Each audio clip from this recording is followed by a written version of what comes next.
देवियों सज्जनों नमस्कार। मैं डॉक्टर विनीत गेरा गुरुकुल पब्लिशिंग हैदराबाद से एक बार फिर से आप सबका स्वागत करता हूं हमारे आज के इस खास कार्यक्रम में, जो कि है हॉल ऑफ फेम। इस सीरीज के अंदर हम पॉडकास्ट करते हैं हमारे पब्लिश्ड ऑथर्स के साथ और जानते हैं उनकी जर्नी के बारे में, उनकी किताब के बारे में, उनकी स्पेशलिटी के बारे में कि क्या उनकी किताब है और क्या वो करते हैं और कैसे ये विचार उनके दिमाग में आया, और ज़्यादा डीप डाइव करते हैं उनकी किताब से रिलेटेड उनके सब्जेक्ट के। तो इसी क्रम को आगे बढ़ाते हुए आज हमारे साथ बनी हुई हैं प्रीति वोहरा जी। प्रीति जी, बहुत बहुत स्वागत है आपका। और आप सबसे पहले तो शुरुआत कीजिए अपने इंट्रोडक्शन के साथ और अपनी किताब के बारे में बताइए कि becoming your own self place क्या किताब है। Thank you so much, Viniti, for having me at this place. It's an absolute honor for me to be in this place in Gurukul's Hall of Fame.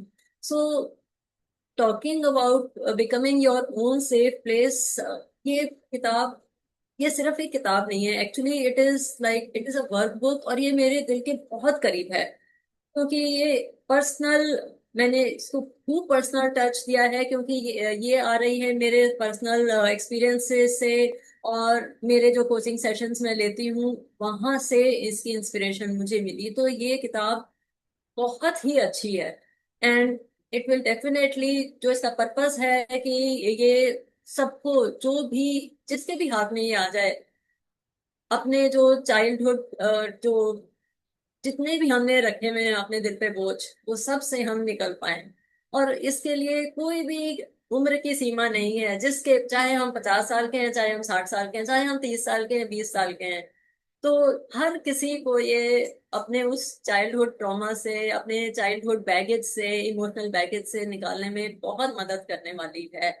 So it is not only just about healing, it's about learning to become the person you needed when you were a child, when you were feeling hurt. So, and I'm so excited to have this. Like, really, when I got this, I was very, very happy to see it in this shape. I'm very excited to share this with amazing learners and listeners here. Thank you great, so much. Great. तो ma'am, क्या कोई आपका personal अनुभव इस type का रहा जिसने आपको प्रेरणा दी कि मैं ये किताब लिखूं, या आप बहुत सारी कोचिंग सेशंस भी करते हैं, क्या उस कोचिंग सेशन में कोई चीज़ ऐसी ट्रिगर हुई कि जिसकी वजह से आपने सोचा कि मुझे ये पर्टिकुलर विषय का चुनाव करना है और इस पे मुझे किताब लिखनी है। यस, यस सुनील जी, ये आपने बहुत अच्छा क्वेश्चन पूछा. एक्चुअली हमने खुद भी इसको एक्सपीरियंस किया है बचपन से ही. कभी ना कहीं, ऐसा हो ही जाता है कि हमें डांट पड़ती है, या और उसको हम अपने दिल पे लगा लेते हैं, या और कोचिंग सेशंस में भी हुआ. मोस्टली ऐसा हुआ कि जो भी आ रहे थे वो अपने चाइल्डहुड बैगेज को लेके आ रहे थे. तो मुझे लगा कि हम चाहे कितने भी बड़े हो जाएं और कितने भी सक्सेसफुल क्यों ना हो जाएं, बट एक वो जो हमारे अंदर इमोशनल खालीपन रह जाता है, एक लॉन्जिविटी होती है हमारे अंदर, वैलिडेशन के लिए, सेफ्टी के लिए और शांति के लिए, कि हम चाहते हैं कि ये हमें मिले. राइट. तो उस सब को जब हम सीख कर रहे होते हैं, तो उस पर्पस से मैंने फिर ये किताब लिखी. मुझे लगा कि हमें खुद को इमोशनली सपोर्ट करना सबसे ज्यादा जरूरी है, क्योंकि अगर हम ही नहीं करेंगे तो कौन करेगा. जब हम ही अपनी वैल्यू, अपनी रिस्पेक्ट नहीं करेंगे, तो बाहर वाले कैसे करेंगे. क्योंकि ये सब हम बाहर से सीख कर रहे होते हैं. राइट. हम बार बार दुनिया से वो मांगते हैं जो हमें अंदर से ही निकालना है एक्चुअली. इसलिए मैंने ये वर्कबुक टाइप की किताब बनाई, जो एक इमोशनल टूलकिट की तरह है, जो हर इंसान खुद के लिए कभी भी इस्तेमाल कर सकते हैं. ग्रेट। प्रीति मैम, वर्कबुक वाले पोर्शन पे भी मैं आऊंगा, लेकिन उससे पहले मैं चाहूंगा कि आप हमारे दर्शकों को आसान भाषा में बता दें कि सेल्फ पेरेंटिंग क्या है। और मतलब, अब पेरेंटिंग की तो बात हम कर रहे हैं, देखभाल की बात कर रहे हैं, तो ये स्पेसिफिक कॉन्सेप्ट क्या है? अगर आसान भाषा में समझाना हो तो आप कैसे इसको डिफाइन करेंगे? ये एक क्योंकि आजकल लोग बहुत बातें कर रहे हैं सेल्फ पेरेंटिंग के बारे में. तो एक्चुअली ये आपने बहुत अच्छा क्वेश्चन पूछा है कि सेल्फ पेरेंटिंग आखिर होती क्या है. एक्चुअली आप देखिए, आप पेरेंटिंग से क्या समझते हैं. अगर आप कहें कि आप जी, पेरेंटिंग करते हैं, देखभाल करना बच्चे की, so that's the right, parenting. तो वो हमें सेल्फ पेरेंटिंग करनी है। मीन्स खुद के लिए वो पेरेंट बनना जो हम चाहते थे कि हमें मिलता, जिसको आपको कभी जरूरत थी। और ये सिर्फ, अब हम इसको सेल्फ केयर से कंपेयर नहीं कर सकते। कई बार हम सेल्फ केयर के नाम पे कह देते हैं कि हम बबल बाथ लेने जा रहे हैं, स्पा में जा रहे हैं, तो हम उसको कह देते हैं कि हम सेल्फ केयर कर रहे हैं, हम सलून जा रहे हैं। तो वो सब एक सेल्फ केयर का नाम लोग दे देते हैं, हाई प्रोफाइल लोग जो होते हैं। लेकिन actually self parenting is not self care only. Self parenting means talking to yourself with love when you feel hurt, you make a mistake, and setting emotional boundaries like what you will be taking inside and what you will not be allowing inside, protecting your peace. So it's about creating a safe, nurturing, and non-judgmental place for us ourselves, जिसमें आप grow हो सके बिना डर या guilt के। तो means कि वो सेल्फ पेरेंटिंग मीन्स खुद से वो बातें करना जो शायद बचपन में हम चाहते थे कि हमसे कहे, लेकिन किसी ने कही नहीं। तो हम आज अपने आप से वो कहें जो हम सुनना चाहते थे। तो बचपन में जैसे कोई गलती करी हो या डांट पड़ी हो, तो इंस्टेड ऑफ सपोर्ट हमें हमें तो ये सुनने को मिल गया कि तुम इतना भी नहीं कर सकते, तुम इतने भी नंबर नहीं ला सकते। तो आज हम अपने आप से कहें कि गलतियां ग्रोथ का पार्ट हैं, तू गलत नहीं है, तू सीख रहा है। So this is self parenting. क्या बात है, क्या बात है, बहुत अच्छा। बहुत अच्छे और साफ और स्पष्ट और आसान शब्दों में आपने एक्सप्लेन किया सेल्फ पेरेंटिंग। और बिल्कुल ठीक बात है कि हम कहीं ना कहीं एक एक स्पेस ढूंढते हैं जो कि नॉन जजमेंटल हो, जहाँ पे आपको सपोर्ट मिले। अगर आप गलतियां करते हैं तो उससे आपको सीख मिले, ताकि आप जिंदगी में आगे बढ़ सकें। इसी के साथ एक और कॉन्सेप्ट है जो आपने डिटेल में अपनी किताब में एक्सप्लेन किया है, इंटरनल हीलिंग का, इनर हीलिंग का। तो वो क्या है और कैसे बेनिफिशियल है for somebody, for the overall development और ओवरऑल वेलनेस के लिए? Yes, right. जब हम सेल्फ पेरेंटिंग की बात कर रहे हैं, तो हमने कहा कि हमें वो सब कहना है अपने आप से, वो सब सोचना है जो हम सुनना चाहते थे, लेकिन यूं कैसे हो, क्योंकि इमोशनल बैगेज ले रखा है। तो वो कैसे होगा, इसका मतलब वो अंदर से हील करना पड़ेगा, दैट इज इनर हीलिंग। तो अपने पुराने इमोशनल वुंड्स को पहचानना कि कहाँ कहाँ हम क्या क्या चाह रहे हैं, क्या क्या हमें चाहिए, उसको एक्सेप्ट भी करना कि हाँ मुझे ये चाहिए, और धीरे धीरे उसे ट्रांसफॉर्मेशन करना, उसको फिर कहेंगे हम हील होना। तो ये हीलिंग बाहर से कहीं से नहीं आएगी, अंदर से लानी पड़ेगी। जैसे बचपन में हमें कहीं नेग्लेक्ट, रिजेक्शन या क्रिटिसिज्म मिला हो, तो वो अब भी हमारे पैटर्न्स को कहीं ना कहीं कंट्रोल करता ही है। हम अभी भी अगर अपने बचपन के स्कूल के फ्रेंड्स को या अपने पड़ोसियों को हम देख, पड़ोसियों के वो जो हमारे बच्चे हम लोग बचपन के रहे होते हैं, उनको देख लेते हैं, तो हम ये कहते हैं कि वो तो बहुत इंटेलिजेंट था, वो तो ये कर गया होगा, हम तो कहीं के नहीं थे। तो ये सब चीजें क्या थी, हमने अपने आप को ही क्रिटिसाइज कर लिया, कंपेयर कर लिया। क्यों? हम भी तो बेहतर बेहतर हैं, हम भी तो बहुत बेहतर हैं, सभी अपने अपनी लाइफ में बहुत अच्छा कर रहे हैं। तो हीलिंग उन्हीं जगहों से हमारे अंदर शुरू होती है जहां हमने ये फील किया है। तो जब तक हम अंदर से शांत नहीं हो जाएंगे, तो बाहर की कोई भी चीज हमें लॉन्ग लास्टिंग हैप्पीनेस नहीं दे पाएगी। सो inner healing is the real strength. Great. अच्छा प्रीति मैम, आप एनएलपी सर्टिफाइड प्रैक्टिशनर भी हैं, तो क्या आप एनएलपी को और सेल्फ हीलिंग को जोड़ते हैं? अगर हाँ तो कैसे? यस, हम क्योंकि एनएलपी का मतलब होता है न्यूरो लिंग्विस्टिक प्रोग्रामिंग, जो हमें ये बताता है, जो इसमें लिंग्विस्टिक वाला पार्ट है, ये हमें ये बताता है कि लैंग्वेज जो होती है सिर्फ दूसरों से बात करने के लिए नहीं होती है, लैंग्वेज यूज होती है अपने आप से भी बात करने के लिए। तो जो हम बोलते हैं, और वो डिपेंड करता है हमारे थॉट्स पर, जो हमारे विचार आए वो हम बोलेंगे। लेकिन थॉट्स और इमोशंस इंटर रिलेटेड हैं। तो इसका मतलब, क्योंकि जो भी हमारे दिमाग में आए थॉट्स, हमने वो बोले।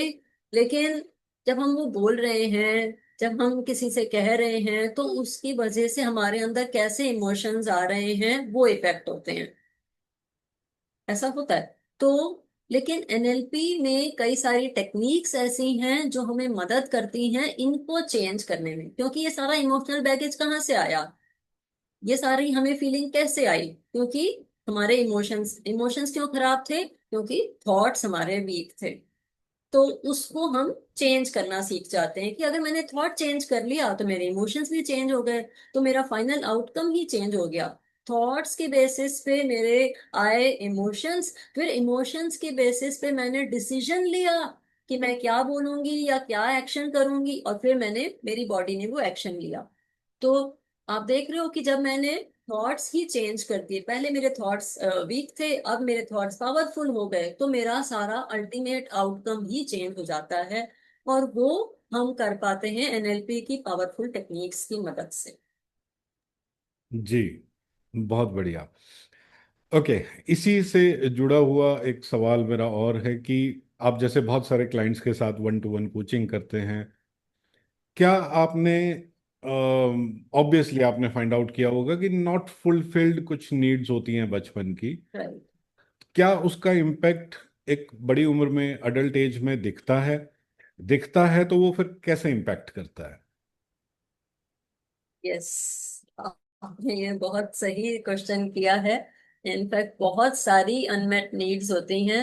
अगर आप पर्सनली ना सोचें, अपने दिल पे ना लगाएं, तो आप सोचिए आपके पास, आप भी ऐसा कभी सोचते होंगे कि काश कि मेरे पास में होता, है ना, काश कि मैंने ये किया होता।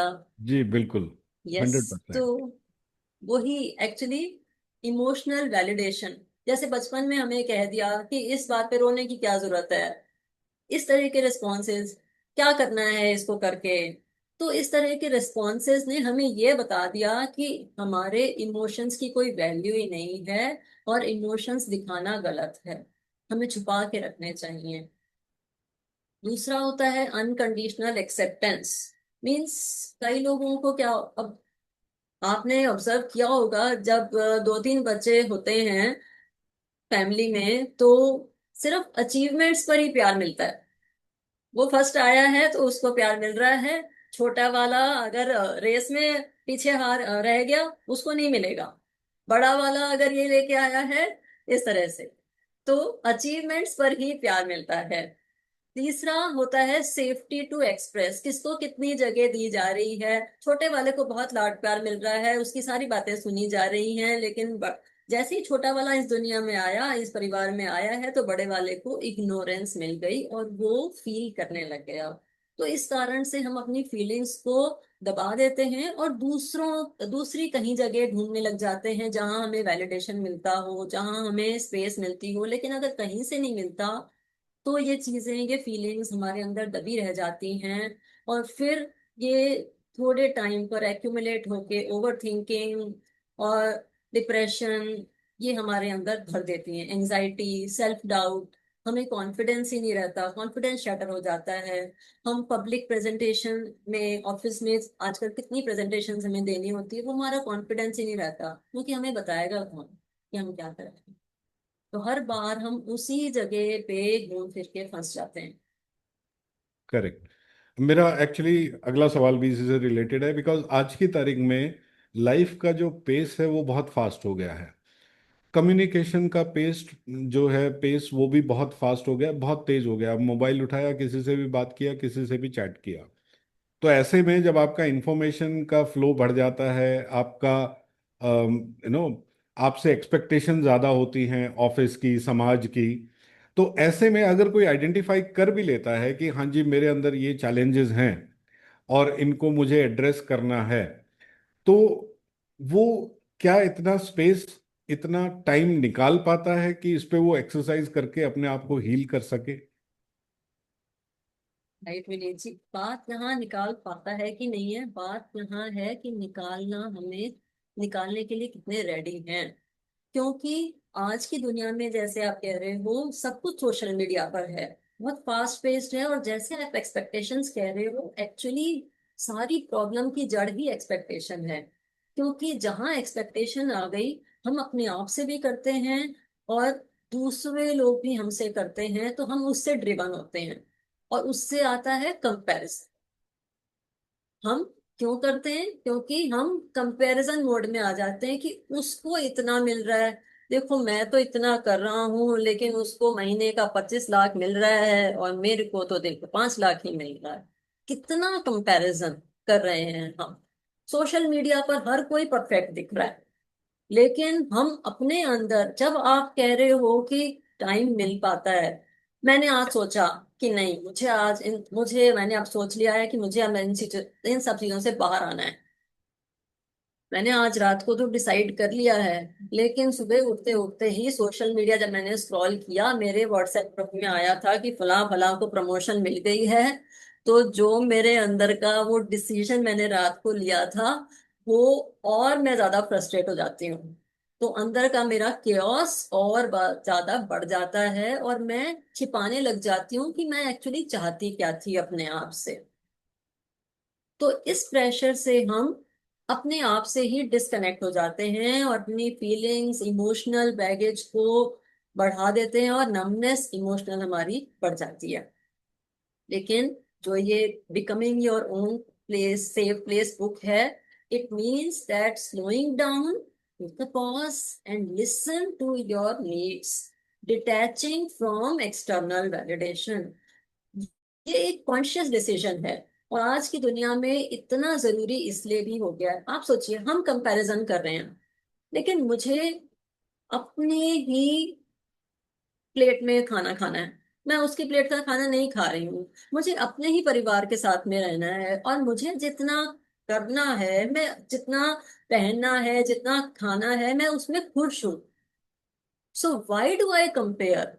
मेरी अ, मेरी पर्सनैलिटी अलग टाइप की है, उसकी पर्सनैलिटी अलग टाइप की है, मेरे अंदर कुछ और एडवांटेजेस हैं और उसके अंदर कुछ और एडवांटेजेस हैं। Still I keep on comparing. So actually I should compare my self with my old inner self rather than comparing with the other self. Correct. और एक बहुत अच्छी बात आपने इन बिटवीन कही कि सोशल मीडिया पे सब परफेक्ट दिखता है। तो वो भी एक आज की भागदौड़ वाली जिंदगी में बहुत बड़ा कारण है कि हम ये समझते हैं कि जो जिंदगी लोग सोशल मीडिया पे जी रहे हैं शायद वही असली जिंदगी है। और यस, मेरे पास तो वो है नहीं, मेरी जिंदगी में तो बहुत यस, सारा मिर्च मसाला डला यस, हुआ है। यस। राइट। जबकि आप जाके देखो उनके घर पे, पता चलेगा कि वो कैसी लाइफ लीड कर रहे हैं। करेक्ट। हो सकता है उनकी लाइफ में मिर्च मसाला आपकी हाँ, लाइफ से ज्यादा हो। ज्यादा ही होता है। राइट। करेक्ट। ओके। ये किताब ना सिर्फ एक किताब है बल्कि एक वर्कबुक भी है। राइट। तो क्या कोई पढ़ने वाला क्या एक्सपेक्ट करेगा? क्या आपने कुछ प्रैक्टिसेस दिए हैं इसमें या कुछ रिचुअल्स बताए हैं करने के लिए, कुछ रिफ्लेक्शन? क्या चीज है जो वर्कबुक वाला पार्ट है जिस पे वास्तव में वो वर्क करेगा और इम्प्रूव करेगा? यस।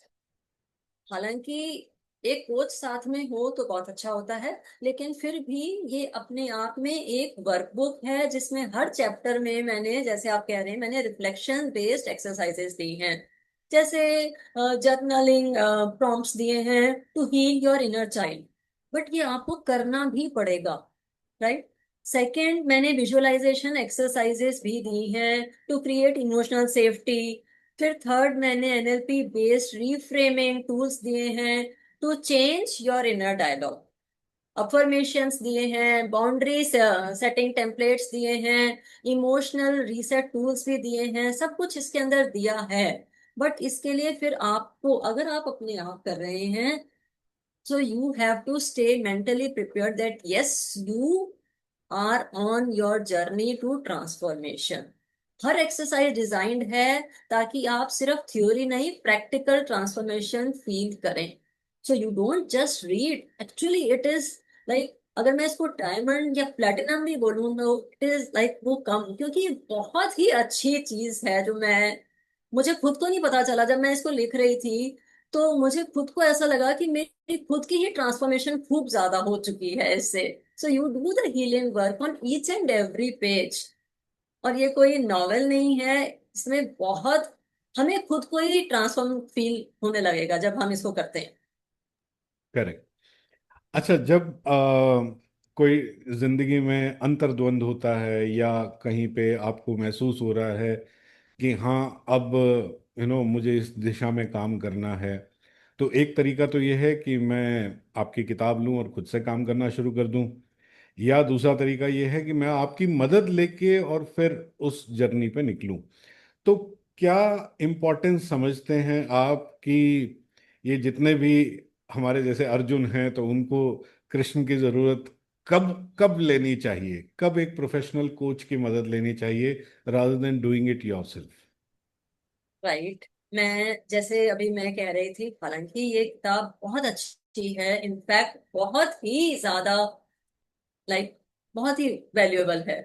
बट जब प्रोफेशनल सपोर्ट जैसे थेरेपी या कोचिंग, वो एक मिरर और गाइड होता है। अक्सर हमें अपने पैटर्न्स खुद नहीं दिखाई देते। जब आप सेल्फ मोटिवेटेड हो कि हाँ, आप तैयार हो अपने इस ट्रांसफॉर्मेशन वाली जर्नी पे चलने के लिए, और अब आपको कोई नहीं रोक पाएगा, आपने आधा रास्ता अपने माइंड का वो मेकअप कर लिया है, तो आधा रास्ता वो खुद ही कवर हो चुका है, तब आप कर सकते हैं इसको अपने आप।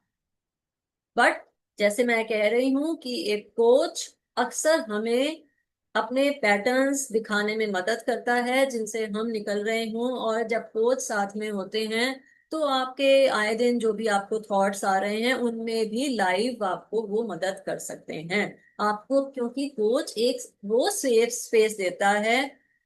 क्योंकि कई बार क्या होता है कि आप ये जो इमोशनल बर्डन कैरी कर रहे हो ना, वो आप किसी से कह नहीं पाते हो। आप कर तो रहे हो, आप ये सारी चीजें कर रहे हो इसके अंदर, बट अगर आपको किसी से कहने का मन कर रहा है जो आपके आसपास कोई नहीं सुन सकता या सुनने में इंटरेस्टेड है, वो कोच जरूर सुनेंगे, क्योंकि वो कोच है। उसका उसका जिम्मा ही यही है कि आपको बाहर निकालना है। तो करेक्ट। इसीलिए वो विदाउट एनी जजमेंट आपको इस सब से बाहर निकालने की जिम्मेवारी 100% लेते हैं, जैसे मैं लेती हूँ। जी तो बिल्कुल। यस। आजकल तो तो बहुत एक फ्रेज सुनने में मिलता है, यार कोई तो वो सुनने वाला। तो वो सुनने वाला जो है, that is the shoulder of a coach, जहाँ पे आप बिना जजमेंटल, आपको पता रहेगा कि आपको कोई जज नहीं कर रहा है, and you just went out whatever you want to say. Yes. और एक और खास चीज जो मैं समझता हूँ खास तौर पे, कि सारी चीजें आप खुद से नहीं कर सकते। ऐसे तो बाजार से यस। मेडिकल की किताब लाके आप डॉक्टर नहीं बन सकते, आपको यस। कोच तो चाहिए ही होता है।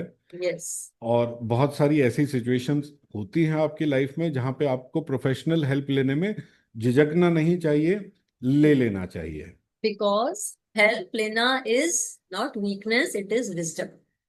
बिल्कुल बिल्कुल, it's a yes. Wisdom. Agree yes. Agree agree.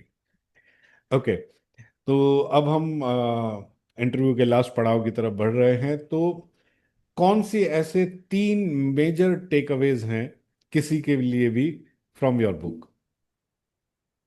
Great. Okay. So सिर्फ 3 टेक अवेज में इस किताब को कहना, लाइक, बहुत बड़ी बात है। तो पहला, आप खुद को इमोशनली सपोर्ट करना सीख जाएंगे। चाहे वो कोई और ना कर रहा हो, लेकिन फिर भी आप सीख जाएंगे कि आप अपने आप को कैसे इमोशनली सपोर्ट कर सकते हैं। दूसरा, healing is not about forgetting the past, it's about changing that story. You are just changing the way you are thinking about that event now, because that is just an event and now you have lead ahead. Third, self-love isn't selfish. It is sacred. Self love बहुत जरूरी है। और जब आप खुद को समझने लगते हैं, तभी आप दुनिया को भी सच में कुछ दे पाएंगे। क्योंकि आप अगर मान लीजिए कि आप पेरेंट्स हैं खुद ही, और आप ये इमोशनल बर्डन लेके चल रहे हैं, तो आप बच्चों की बातें सुन तो रहे हैं लेकिन वो पूरे मन से नहीं सुन रहे। पर जब आप अंदर से खुश होते हैं, अपने अपना सारा आपने इमोशनल बर्डन निकाल चुके हैं, तब आप उनकी खुशी में खुश हो सकते हैं पूरी तरह से।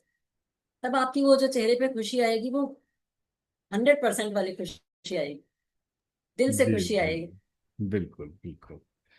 तो बहुत अच्छा लग रहा है आपसे बात करके, और इनफैक्ट ये विषय इतना डीप है, शायद इस पे घंटों घंटों हम लोग यस। डिस्कशन कर सकते हैं, यस। लेकिन समय की अपनी मर्यादा है तो उसका भी सम्मान जरूरी है। चलते चलते आप क्या संदेश देना चाहेंगे दर्शकों को जो इस पॉडकास्ट को देख रहे हैं? Thank you so much. सबसे पहले तो विनीत जी, ये इस पॉडकास्ट को अरेंज करने के लिए और मेरी इस किताब के लिए बहुत बहुत धन्यवाद। मैं यही कहना चाहूंगी कि जिंदगी में सबसे बड़ी ताकत ये है, खुद को सुने जब पूरी दुनिया चाहे चिल्ला रही। जब आप खुद ही अपनी सेफ स्पेस बन जाते हैं, तब आप किसी पर भी निर्भर नहीं रहते, आत्मनिर्भर हो गए हैं। कोई वैलिडेशन सीख नहीं कर रहे होते और 100% खुशी के साथ, पावर के साथ जी रहे होते हैं। So take a deep breath, look within and remember that you don't need to be perfect to be powerful. You just need to be present in this moment with yourself and for yourself. Perfect तो lord Rama और कृष्णा भी नहीं थे।